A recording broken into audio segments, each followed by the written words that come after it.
Alright guys, we're finally watched WWE SmackDown tonight. I had a long day out of work, so I didn't get a chance to watch it earlier.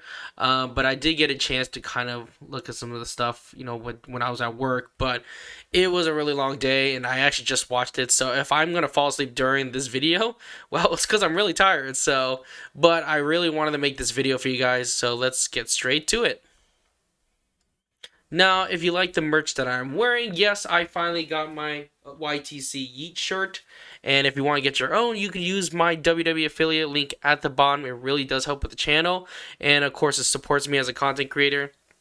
So I do appreciate that. So it opens up with John Cena and Logan Paul, having their little promo at it. And I'll be honest, John Cena totally ripped it, and I think he did a really great job in just roasting Logan Paul. In terms of Logan Paul, I do respect him as a business person. As a wrestler, I think he's okay. I know he plays like the perfect heel role, but do we really want a Logan Paul versus John Cena match? Is that what we really wanted? I'm pretty sure we wanted more than that. There's a ton of other wrestlers that John Cena could use, and that's the one thing I kind of will go into later on. I just feel like the booking that Triple H has been doing, it seems like a lot of it they're just putting on the sidelines and benching them half the time. But there is one thing that I really did like, and then I'll share it right here. It's this video of the cool thing was John Cena met up with the kid. He actually brought the kid. I think a lot of us were kind of like expecting it, and we were like, dude, you should bring out the kid to the ring. We were pretty close for the most part, but he went up to the kid in front, and oh god, I swear to God, like, we need to protect this kid at all costs. Like, this guy is such a great kid. I seriously, like, the dad and family should be very proud of this kid. I love this kid a lot. This guy's awesome. So in the promo, he ends up saying, "Oh, respect is everything." So he goes out and shows by example. Classic John Cena, and apologized to him. The kid he called toxic, like a toxic relationship. So I guess the kid was trying to put on a selfie mode. So this is what he did. Let's watch this. I was having a bad day. Yes. He was so cute. Look at this. Look at this. Having a bad day. Yes. Thank you so much for being there for me when I needed you most. I love you too. Oh, and he's I love you too. He's like, yes, I love you. Oh, he's called him goat. He's so cute. I wish he brought him to the ring. I felt like that would have been probably more epic. I felt like, to be honest, like, yeah, that's fine, but I felt like, what kind of ruined it though is all these freaking people around him. I know, like, I would probably do the same thing if I was, if that happened to me, but it's just like, it's like all these kids, like, dude, it's like, stop getting in the fucking way, man. Like, let him have his moment. But I'll be fair with you. I probably would do the same thing. So I don't blame him too much for it. But so that was really exciting stuff. So they had a good promo, ended that way. John Cena's probably gonna win. It would be kind of stupid if he lost, to be honest. So that was kind of that was a good. I'd say overall it was a pretty good promo. It was a good little hype there for us. And of course, the next one I believe was the Charlotte versus Alexa Bliss. Charlotte and Alexa versus the, what do they call that? The Secret Harvest. And it was weird. Piper was not there that night. I was actually really surprised on not seeing her. So I don't know if she's just taking a break or something like that. Yeah, and of course they get jumped. It was kind of sad. It was actually the first time they did the heart thing, so that was kind of cute.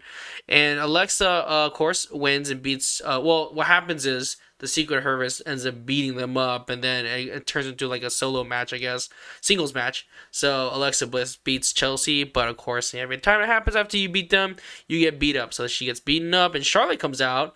They get beaten up too. So I don't know what they're really doing. I think they're just trying to create some drama. I really hope Charlotte is actually not really injured. I know, like she said, she was kind of injured during that, today. I hope she's really not. That would be really sad. I would be really sad if she was, because I really like them as a tag team. So hope nothing happens. By the way, crazy news: Cody Rhodes has a second kid. He and Brandy. Holy crap! That was like totally unexpected, so that was kind of cool. So yeah, now they have a second child. It kind of makes sense now why Cody hasn't been around. On top of him filming for what do you call that? Filming the Street Fighter movie, so that's kind of cool. All for it, so that was nice. And of course, Drew McIntyre and Randy Orton have their thing. Randy Orton, of course, beats him up, and then he RKO's everyone, which is really funny because he RKO's Hurricane, and it's funny about that because they teamed up together a long time ago with the team rated RKO, whatever, and Hurricane was on that team. It was fucking hilarious. So, kind of funny how a lot of these wrestlers, when they like retire as wrestlers, they just become security guards and just beat the shit out. It's pretty funny. I love it. I love everything. Love everything about that. So that was cool. So then, of course, the Wyatt Sticks are next with the Street Profits, and well, sorry, I think it's Julia versus I forgot her name. I don't even remember her name. It was Kiana James. That was the stupidest thing because Kiana James loses in 6 seconds, which is I don't know why they would do that. And again, I don't know what they're doing with Julia, man. Like I feel like all of Julia's aura just disappeared after she teamed up with Kiana James. Because it's like she wasn't the same. She's like, she's like a whatever. I don't know. I don't know what they're doing with Julia. So we'll see how it goes. I don't really know what they're gonna do. Oh, God. Yeah, I told you I was gonna fall asleep probably making this video, but I gotta make this video. And of course the Wyatt Sticks with versus Street Profit. No, sorry, not the Wyatt Sticks. Well, it is gonna be that match for Clash on the Paris. Street Profits take it. They beat Carmelo and Miz. I really not a fan of that either. Actually, I think the tag team matches in SmackDown are pretty weak. So I don't know. I didn't really care too much about that, but we got a match of Wyatt Sticks versus Street Profits. I guess a Clash of Paris. Wyatt Sticks are probably gonna win, and I'm also excited for their maze in Hollywood Horror Night. So that would be really exciting. So I'm gonna check my phone real quick. Someone messaged me. Nope. Okay, cool. And of course, again we have Jay going as the number one contender for the women's champion again. Yeah, Tiffy time has been kind of boring too. I don't know. Like their matches are kind of dead as well. And of course, in the main event, Sammy Uso versus Solo Sikoa. I'm gonna say this. I think it was a wrong move. I don't think Sammy should have won.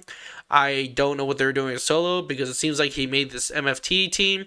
And usually when you're going heel or you have like a squad, you win most of the time, but they gave him a whole bunch of losses. Like every week, Solo kept losing, and I was kind of like, "What the hell are they doing with this?"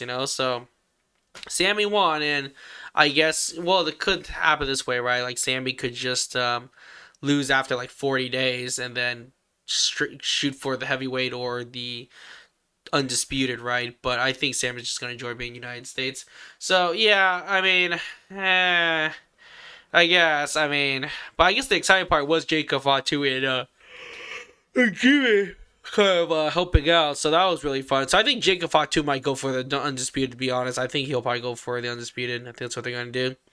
But overall, congrats to Sammy for winning. So I'm not gonna complain too much. I'm not gonna get angry about it, but I just felt like it was way too soon. I felt like Solo should have kept it a little bit longer. But I don't know what they're going to do now because I feel like every time Solo loses, his team just breaks apart. So I wonder what they're going to do with the MFT team. At least they're going to be together or they're going to do something else, But who knows? Anyways, let me know in the comments what you guys think about this whole thing. You guys excited for the upcoming match for Clash of the Paris?